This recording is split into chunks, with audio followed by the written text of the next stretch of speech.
Estamos começando mais um programa Cá Entre Nós e o nosso convidado de hoje é o pastor Geraldo Oliveira da Silva, que é pastor da Primeira Igreja Batista de Nanuque.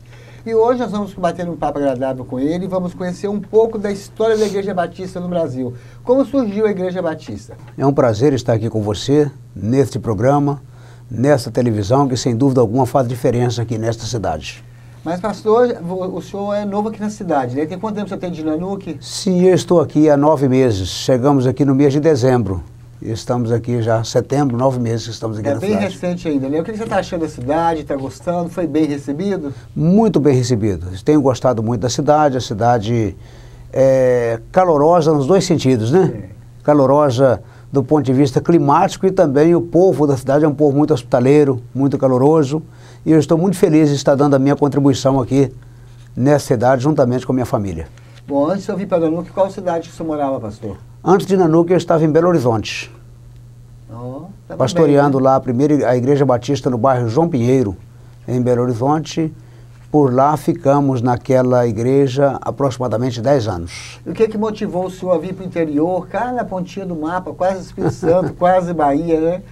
O que motivou você a estar vindo para cá? Olha, a motivação maior, eu já trabalhei no interior, antes de Belo Horizonte, embora sou oriundo de Belo Horizonte, mas antes já trabalhei no interior, no norte de Minas, e estávamos nos últimos 10 anos em Belo Horizonte, e, na verdade, a gente entende que é uma chamada divina, sabe? Deus move o coração da gente para alçar novos voos, para poder enfrentar novos desafios, e com alegria, com satisfação, com paz no coração, entendemos que Deus nos queria aqui e aqui estamos. E qual foi a sua impressão da cidade, logo que você chegou aqui? Olha, a impressão, curiosamente, foi positiva. Que a primeira impressão é que marca, que fica, né? Foi positiva. Eu cheguei aqui, achei uma cidade limpa, uma cidade organizada.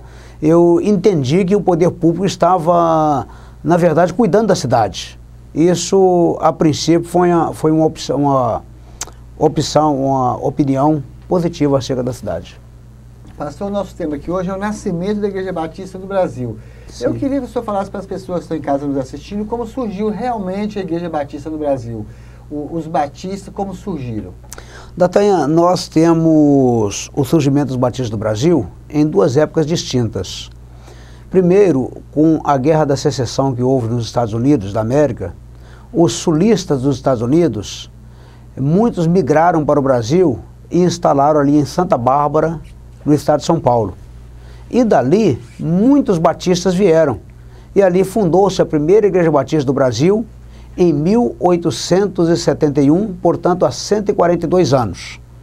Posteriormente, já em 1882, há 131 anos, foram enviados 2 casais de missionários, os Begbs e os Taylor, vieram para o Brasil a fim de implantar a ação missionária, o desenvolvimento do trabalho batista aqui no Brasil. E assim, eles chegaram a Campinas, no estado de São Paulo, aprenderam a língua e começaram a desenvolver o trabalho e entenderam que Salvador seria o local ideal para começar o trabalho batista no Brasil. E ali organizaram a primeira Igreja Batista do Brasil com 5 membros em Salvador. A primeira Igreja Batista de Salvador é a primeira Igreja Batista do Brasil, organizada em 1882, há 131 anos, lá em Salvador. Então foi organizada aquela igreja, dali expandiu-se para o Rio de Janeiro, expandiu-se para Minas Gerais, onde organizou a primeira Igreja Batista em Minas Gerais, na cidade de Juiz de Fora, depois foi para Barbacena, depois Belo Horizonte, e assim o trabalho batista foi expandindo. O fato é que iniciou-se lá em Salvador, os 5 membros eram o casal Begby Taylor e mais um ex-padre que se converteu. Quando eles chegaram aqui no Brasil, ele já tinha se convertido e por exame das escrituras, e ele se tornou, Antônio Alves de Albuquerque, se tornou membro daquela igreja junto também. E assim, hoje, depois de 140 anos, ou 131 no caso dos Baggs e Taylors, nós temos hoje aproximadamente 3 milhões de batistas no Brasil.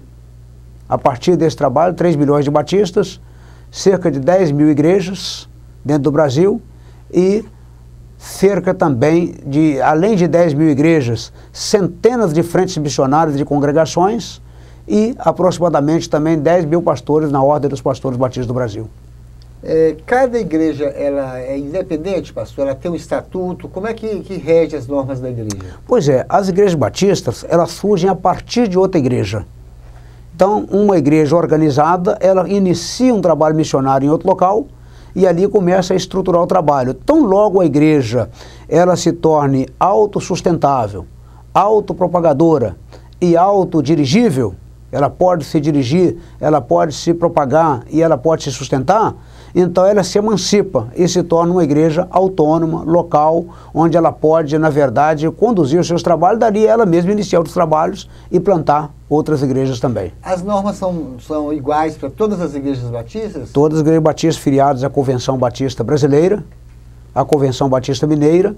Nós temos, por fins de cooperação, essas convenções, a Convenção Batista Mineira e Brasileira. Embora são igrejas autônomas, elas têm autonomia administrativa, mas elas não têm autonomia doutrinária. Do ponto de vista de doutrina, dos princípios da igreja, nós temos uma norma em comum, que é a Declaração Doutrinária da Convenção Batista Brasileira, extraída das Sagradas Escrituras. Eu estou vendo que você é um cara jovem ainda, né? O que te levou a ser um pastor? Olha, após a minha conversão a Jesus Cristo, eu fui batizado, me tornei membro de uma igreja na Grande BH, e ali comecei a trabalhar com jovens, a trabalhar na área de evangelismo, e senti, na verdade, tocado pelo Espírito Santo de Deus, chamado por Deus, nós chamamos de chamado para o ministério, para poder dar mais de mim para a obra. E tenho plena convicção que foi Deus quem me convocou para esse trabalho, e lá me preparei, tive a minha formação para poder me tornar pastor, e sou pastor há 22 anos. Pastor, você vem de uma família de evangélicos, não me responde agora não, no próximo bloco, tá bom? Ok. Bom, vamos dar uma pequena parada para o intervalo, me aguarde, não saia daí que nós voltamos já já.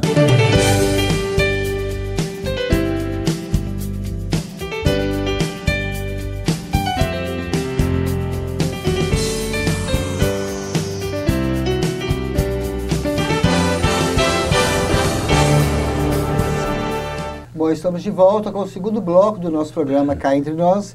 E para você que ligou a televisão agora, o nosso convidado é o pastor Geraldo Oliveira da Silva, que é pastor da Primeira Igreja Batista de Nanuque. Pastor, eu perguntei para você se você veio de uma família de evangélicos, né? E como surgiu essa ida sua para a Igreja Batista? Não, D'Artagnan. Curiosamente, eu venho de uma família dogmaticamente católica. A minha mãe nos instruiu muito nessa fé, nesta religião, mas na minha adolescência, início da juventude, examinando as Escrituras, avaliando as doutrinas que eu seguia, eu percebi que precisava dar uma nova direção na minha vida. E senti que deveria crer em Cristo como meu único e suficiente Salvador. E assim o fiz. E felizmente, pela misericórdia de Deus, ao me converter, a minha vida mudou completamente, e em ter mudado de vida, eu consegui também ganhar muitos dos meus familiares para Cristo. Inclusive minha mãe, hoje é uma evangélica muito fervorosa, muito dedicada ao Evangelho de Jesus Cristo, à obra do Senhor, e vários outros familiares também. Muito bom. A Igreja Batista, ela prega o Deus vivo? Sem dúvida alguma. Nós pregamos o Deus, Criador dos céus, da terra, o Deus que em Jesus Cristo veio a este mundo para poder nos salvar, nos libertar do poder das trevas, do poder do pecado, o Deus que através do Espírito Santo de Deus habita em todo aquele que crê em Cristo como seu Salvador pessoal. Pastor, qual a diferença entre ser evangélico, ser protestante e ser católico? Qual a diferença que existe nessas denominações? Olha, na verdade, o nome protestante foi um nome que nós recebemos, que os evangélicos receberam, desde a Reforma Protestante de Lutero. Então, este nome protestante, nós recebemos porque protestávamos contra os dogmas e as doutrinas da Igreja Católica. Isto foi o nome que foi recebido naquela época. Nós, inclusive, preferiríamos sermos chamados de evangélicos do que de protestantes. De fato, nós protestamos. Protestamos contra o pecado, protestamos contra a corrupção, protestamos contra todas as mazelas da sociedade, tudo aquilo que não é de acordo com os propósitos da palavra de Deus. Mas, então, se for pensar entre protestantes e evangélicos, de certa forma, de acordo com o senso comum, há uma fusão protestante e evangélico, é a mesma coisa. Com certeza. É praticamente a mesma coisa, né? Uhum. A igreja trabalha com curas, com milagres? Olha, veja bem, D'Artagnan, a Igreja Batista, ela tem uma filosofia de propagar o Evangelho de Nosso Senhor Jesus Cristo, de anunciar o Evangelho.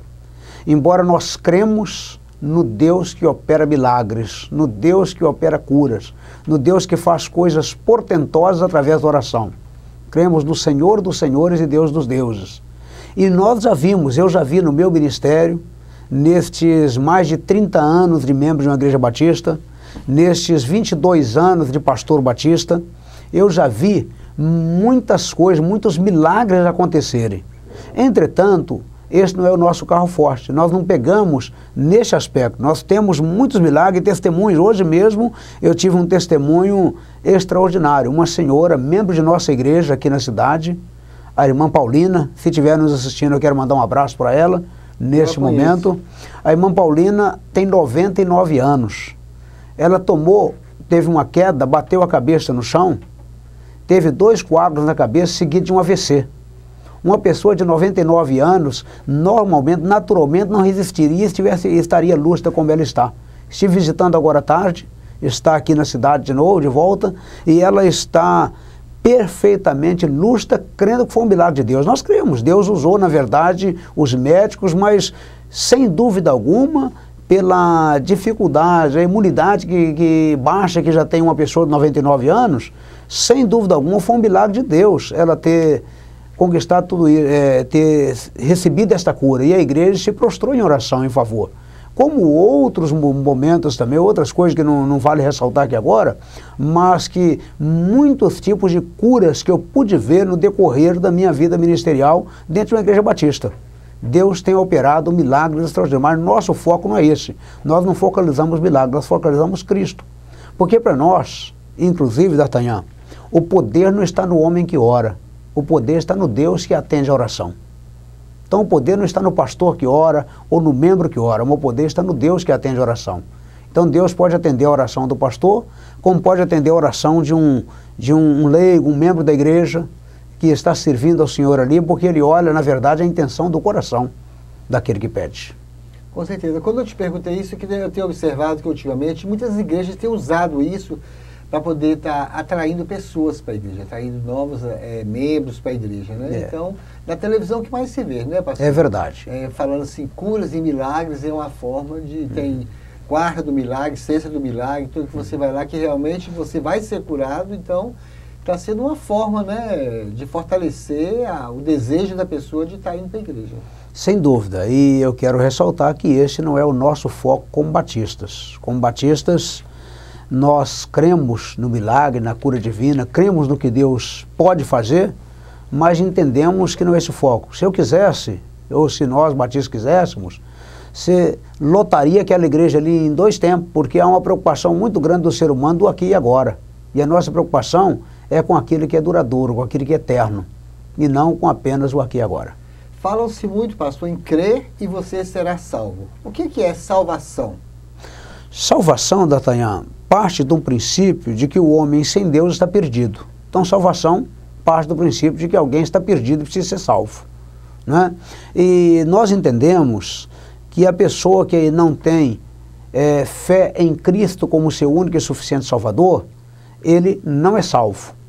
Ele precisa, na verdade, de uma experiência de fé com Cristo, porque Cristo veio para poder e ofereceu-se a si mesmo na cruz do Calvário, morreu por mim, por você, por todos nós, para poder nos proporcionar redenção eterna, salvação.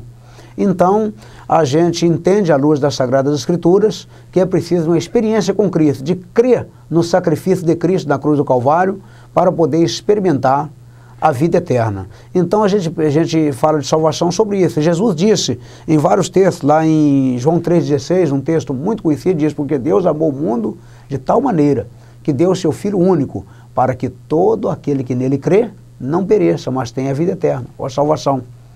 Já lá em João 5,24, Jesus disse: em verdade vos digo, que quem ouve a minha palavra e crê naquele que me enviou, tem a vida eterna. Não entra em condenação, mas já passou da morte para a vida. Em João 6,39, Jesus ainda disse: aquele que vem a mim, de maneira nenhuma o lançarei fora. E eu finalizo essa citação de versículos pensando em João 10,28, quando Jesus diz que aquele que vem a ele não lança fora, e ele conclui dizendo assim: dou-lhes a vida eterna, e nunca mais perecerão, e ninguém os arrebatará de minha mão. E dentro do nosso contexto de fé, nós cremos que essa salvação é só através de Jesus Cristo. Porque o apóstolo Pedro, ele diz em Atos 4,12, porque em nenhum outro a salvação, porque debaixo do céu nenhum outro nome há dado entre os homens, pelo qual importa que sejamos salvos. Em 1 Timóteo 2,5, o apóstolo Paulo fala a Timóteo, seu filho na fé, dizendo que há um só Deus e um só mediador entre Deus e os homens, a saber, Jesus Cristo, homem. Como a gente tem certeza da salvação da gente? Você tem certeza da sua salvação? Eu tenho certeza plena e absoluta da minha salvação.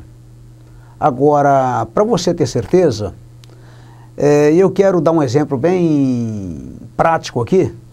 É o seguinte: se eu estiver aqui descascando, D'Artagnan, uma laranja, chupando uma laranja aqui, e eu lhe perguntar assim: D'Artagnan, essa laranja está doce ou está azeda? O que você vai me responder? Não sei. Não é? Você não está chupando ela. Para você poder saber se ela está doce ou está azeda, você tem de experimentar. Então, salvação é uma coisa muito individual, muito pessoal. A convicção é pessoal. Você sabe se você é salvo ou não. Cada um em particular sabe disso. Pastor, qual é o maior mandamento da Bíblia? Mas não me responde agora não, no próximo bloco, tá bom? Ok. Vamos dar uma pequena parada para o intervalo, me aguarde, não saia daí que nós voltamos já já.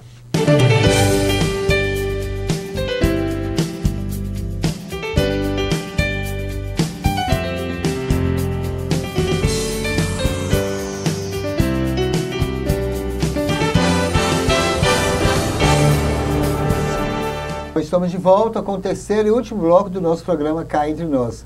Bom, pastor, no bloco anterior eu perguntei para você qual o maior mandamento da Bíblia. Sim. Que ficou você está nos respondendo agora, Ok. Né? O maior mandamento da Bíblia, D'Artagnan, é o amor. É o amor. Diz lá o Senhor Jesus, ele conclama, aliás, o Senhor Deus, ele conclama nos evangelhos que nós devemos amar a Deus sobre todas as coisas e ao próximo como a nós mesmos. Que destes dois mandamentos depende toda a lei e os profetas. Porque quando você ama a Deus sobre todas as coisas, você não vai tomar o nome dele em vão, você não vai colocar outra coisa no lugar dele, como o caso de idolatria, por exemplo. Quando você ama o próximo como a si mesmo, você cumpre todos os demais mandamentos do decálogo também. Quando você ama o próximo como a você mesmo, você, na verdade, não vai desejar a mulher dele, não vai furtá-lo, não vai assassiná-lo, nada disso. Então, o maior mandamento, na verdade, nas Escrituras Sagradas, é o amor, que do amor dependem todos os outros, inclusive do nosso relacionamento interpessoal uns com os outros. Com certeza. Então, na realidade, se você ama o próximo, você ama a Deus, né? Porque nós somos a imagem e semelhança de Deus, né? Pastor, fala-se muito em pecado, né? Sim. Na sua concepção, o que é pecado? Pecado é desobediência contra Deus. Pecado é desobediência contra Deus. Se você desobedece a Deus, você tem pecado. Um exemplo aí, pastor, por exemplo. Você, por exemplo... Quando que a pessoa está sendo desobediente com Deus? A própria consciência dela vai dizer quando ela está desobedecendo a Deus. Desobedecer a Deus, por exemplo, o primeiro casal, que a Bíblia menciona de Adão e Eva, eles desobedeceram a Deus ao comer daquele fruto que o Senhor colocou como restrição lá, que não poderia comer. Então, o pecado deles não foi em comer o fruto, o pecado deles foi a desobediência. E qualquer tipo de desobediência que o ser humano coloca contra Deus, eu citei o decálogo, por exemplo. Se eu pratico qualquer daqueles mandamentos que o Senhor diz para não praticar ali, no decálogo, nos 10 mandamentos, eu estou desobedecendo a Deus. Se eu estou desobedecendo a Deus, eu estou incorrendo em pecado. Então, o texto lá diz, por exemplo, não adulterará. Se eu adultero, eu estou incorrendo em pecado. Não furtará. Se eu furto, além de pecado, eu estou praticando crime também, né? É crime também. Pastor, qual é a doutrina da Igreja Batista? A doutrina da Igreja Batista é a doutrina bíblica. Ela se confunde com a doutrina bíblica. Nós temos uma declaração, como disse no início, doutrinária, da Convenção Batista Brasileira, que nós seguimos aquela cartilha, na verdade, totalmente extraída das Escrituras, recheada de muitos textos das Escrituras Sagradas, que nós extraímos dela para poder seguir aquela cartilha. Então, um princípio nosso, por exemplo, dos batistas, é o princípio, na verdade, de ter as Escrituras, a Palavra de Deus, como única regra de fé e prática. Única regra são as Escrituras, a Palavra de Deus. A única norma que a gente tem é a Palavra de Deus. A Bíblia. Como é efetuado o batismo na igreja e por que tem que ser batizado? O batismo é uma ordenança do Senhor Jesus Cristo. Lá em Marcos 16:15, Mateus 28:19, diz que nós devemos pregar o Evangelho a toda criatura e batizá-los em nome do Pai, do Filho e do Espírito Santo. O batismo, a palavra batismo, dentro do contexto bíblico, ela vem do original grego, baptizo, que transliterado para a nossa língua é batismo. Se fosse traduzido, seria mergulho. Então para nós, o batismo é imersão. Não tem que o batismo é nas águas, a pessoa tem que ser mergulhada nas águas. Por isso eu queria saber por que por imersão. Imersão. Né? Ela tem que ser mergulhada porque a palavra batismo, baptismo, traduzido para a nossa língua seria mergulho. Ela foi transliterada para batismo, mas traduzida seria mergulho. Então, o batismo é por imersão. Nós muito interessante. Né? E mediante a fé. Nós não batizamos. A pessoa batiza mediante a sua profissão de fé. Eu creio em Cristo, quero ser batizado mediante esta fé. Nós não batizamos quem não tem consciência, por exemplo, de fé. Não podemos, por exemplo, nós não batizamos crianças. A pessoa tem que ter a idade da razão para entender o que quer, para ela tomar a sua decisão por si própria. A partir de quantos anos é efetuado o batismo? Não há uma idade propriamente dita. Na verdade, cada um tem uma idade da razão diferente da outra, né?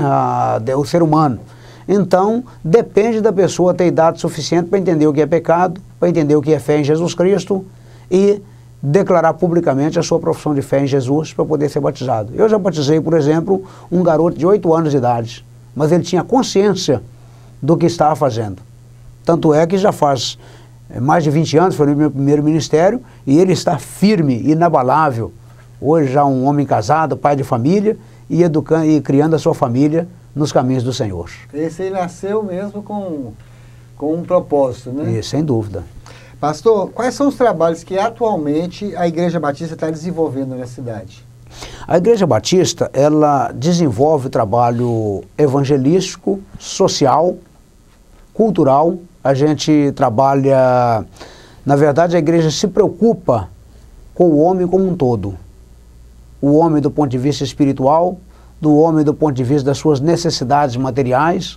Então, desse sentido, nós temos na igreja vários ministérios que trabalham. Nós temos o Ministério de Missões, que trabalha a área de evangelização.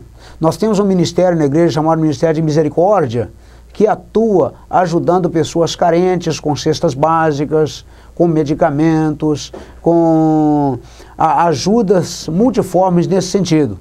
Nós temos o Ministério de Jovens e Adolescentes, que agrega a juventude, que envolve a juventude na presença do Senhor, e este ministério que tem feito também, tem envolvido também no trabalho social junto da nossa sociedade. Por exemplo, no mês de agosto agora foi o mês do jovem e adolescente.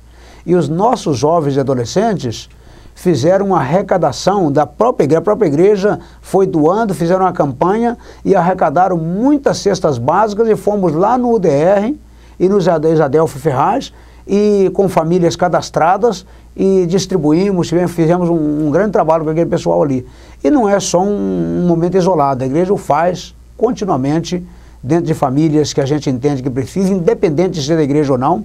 Felizmente, a maioria das famílias da igreja, pela graça de Deus, com raras exceções, não tem precisado dessa ajuda. Mas a gente estende para outras famílias carentes. Pastor, quantos anos existe a primeira igreja batista em Nanuque? A primeira igreja batista em Nanuque existe há 63 anos. Ela completou agora no dia... Quase a idade da cidade, né? Aliás, ela é mais velha que a cidade, porque ela completou dia 22 de junho, 63 anos. E a cidade completa dia 27 de dezembro, 63 anos. É isso aí. Né? Mais velha que a cidade. Mas onde fica localizado a primeira igreja batista de Nanuque? A primeira igreja batista de Nanuque fica aqui no centro, na rua Caxambu, número 481. E estamos lá, à disposição de todos vocês. Os horários de culto, aproveita para você falar os horários. Nós temos cultos de oração, louvor e oração às terças-feiras às 19h30. Nós temos louvor e reflexão da palavra de Deus, uma palavra motivadora do coração de Deus para o coração das pessoas, às quintas-feiras às 19h30. Temos escola bíblica dominical, trabalho com jovens, com crianças, com adolescentes, classes para todas as etapas, com adultos, aos domingos às 9h da manhã e aos domingos às 19h30, culto de louvor, de adoração e de proclamação da palavra de Deus. Pastor, se alguém amanhã quiser falar com você, qual o telefone que pode estar ligando? Você quer deixar algum telefone? Sem dúvida alguma, eu estou à disposição no 36... Talvez você pode estar orando por alguém, estar ajudando, visitando. Eu sei que a igreja faz esse tipo de trabalho. Sem dúvida alguma, estamos à disposição no 3621-2514, é o telefone da igreja. E o 3621-6138 é o telefone da minha residência. Estou à disposição. Pastor, para nós finalizarmos o nosso programa, conversamos sobre vários assuntos, né? Ficou alguma coisa importante que o senhor queira acrescentar para nós finalizarmos? Não, eu acho que atendeu o objetivo do programa. Eu gostaria apenas de dizer que a Primeira Igreja Batista, ela deseja, na verdade, ser uma parceira da nossa cidade, para poder ser útil a toda a nossa comunidade. Ela deseja abençoar a nossa cidade, abençoar a nossa comunidade, e nós estamos aqui com o propósito de ser útil à cidade e à comunidade de modo geral, desejando abençoar a vida de cada um. O senhor quer fazer uma oração para finalizar? Eu gostaria de deixar, com a sua permissão, um versículo bíblico que está lá em 1 Crônicas, capítulo 17, verso 27. E eu quero estender esse versículo e desejar as palavras desse versículo a todos os nossos ouvintes, todas as famílias. Davi diz assim: agora, Senhor, por tua bondade, abençoa a família do teu servo, para que ela continue para sempre na tua presença, porque tudo que o Senhor abençoa, abençoado está para sempre.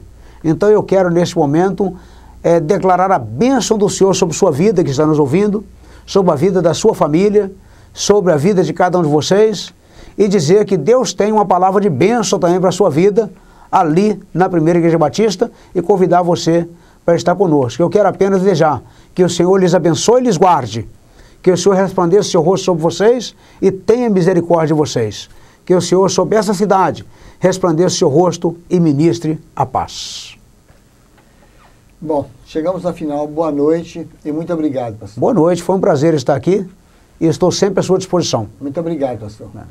Bom, para você que tem casa me assistindo, muito obrigado pela sua audiência e até a próxima semana com mais um convidado especial e com mais um programa Cá Entre Nós.